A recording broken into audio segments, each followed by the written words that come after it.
Hi friends, how to reach in life. First invest in stocks.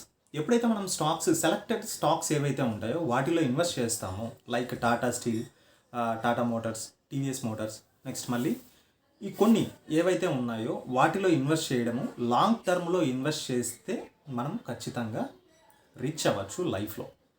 ఎగ్జాంపుల్కి MRF stocks చూసుకోండి.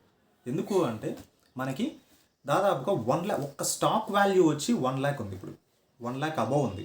First 1 lakh cross అయిన stock ఏదైనా ఉంది అంటే ఎంఆర్ఎఫ్, ఇండియన్ కంపెనీ. మళ్ళీ సో లాంగ్ టర్మ్లో ఇన్వెస్ట్ చేయండి. ఇప్పుడు పెట్టేసి 1 yearకి నేను రిచ్ అవ్వాలి అంటే అవ్వలేము. ఎప్పుడు కూడా think big and think long term. ఎప్పుడు పడితే అప్పుడు తీసేసి ఈరోజు ఈ ఇయర్ వేసేసి బాగా ఇన్వెస్ట్ చేసి తర్వాత నెక్స్ట్ ఇయర్కి ప్రాబ్లమ్స్ వచ్చిన తర్వాత పెరికేయడం కాదు, విత్డ్రాల్ చేసేయడం కాదు. అలా చేస్తే నో యూజ్.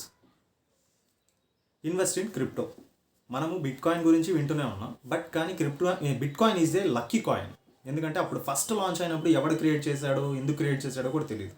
అప్పుడు కొన్న వాళ్ళంతా మిలీనియర్స్ కాదు, బిలీనియర్స్ అయిన వాళ్ళు కూడా చాలామంది ఉన్నారు. సో క్రిప్టో కరెన్సీలో ఇప్పుడు దాదాపు 5,000 కాయిన్స్ పైన ఉన్నాయి. టోకన్స్ కానీ కాయిన్స్ కానీ 5,000 పైనే ఉన్నాయి.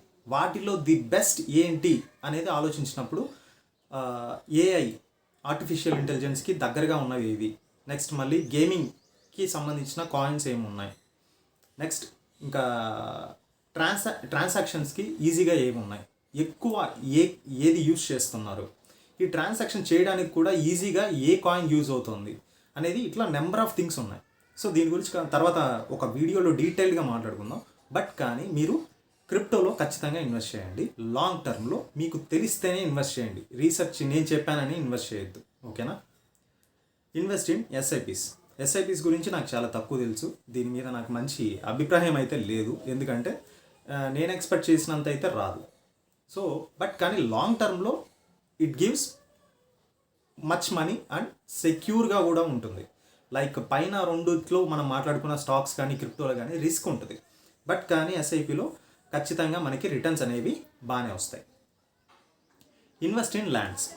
ఏదన్నా ల్యాండ్ హ్యూజ్ ఒక అమౌంట్ వచ్చింది మనకి, 10 lakhs 20 lakhs వచ్చింది, లేదా తాతల ఆస్తో లేకపోతే నాన్న ఆస్తో వచ్చింది. సో తీసుకొని ఎక్కడైనా మనకి దగ్గరలో ఉన్న రోడ్డు సైడ్ ఏదన్నా దొరికితే ల్యాండ్ తీసుకోవడం, లేదా అగ్రికల్చర్ ల్యాండ్ తీసుకోవడం, ఇలాంటివి చేయండి. It will be rich. ఎందుకంటే రీజనబుల్గా ఉంటాయి. కానీ ల్యాండ్ కొనే ముందు ఒక్కసారి ఖచ్చితంగా అన్నీ చెక్ చేసుకోండి. పేపర్స్ అన్నీ కరెక్ట్గా ఉన్నాయా లేదా, లింక్ డాక్యుమెంట్స్ అన్నీ కరెక్ట్గా ఉన్నాయా లేదా. వీలైతే లాయర్ని అప్రోచ్ అవ్వండి, ఏంటి ఇవన్నీ కరెక్టేనా కాదా అనేది అప్రోచ్ అయ్యి తర్వాత మీరు ల్యాండ్ అనేది తీసుకోండి. Invest in gold. మనం ఇప్పుడు డిజిటల్లో కూడా గోల్డ్ కొనవచ్చు, లేదు ఫిజికల్గా కూడా మనం షాప్కి వెళ్ళి గోల్డ్ తీసుకోవచ్చు. సో మీరు ఎలా చేసినా కానీ మీరు గోల్డ్లో ఇన్వెస్ట్ చేయండి. గాడ్స్ మనీ అంటారు. దేన్ని అంటారు తెలుసా? గోల్డ్ని అంటారు, ఓకే? అలానే బై ఏ హౌస్ని ఒక లైక్ 1 floor 2 floors ఉన్న హౌస్ని కొనుక్కొని వాటిని రెంట్కి ఇవ్వండి. ఒక ప్యాసివ్ ఇన్కమ్ అనేది క్రియేట్ అవుతుంది. సో ఈ ప్యాసివ్ ఇన్కమ్ ఏంటి? ఎవ్రీ మంత్ మనకి అమౌంట్ అనేది వస్తూ ఉంటుంది.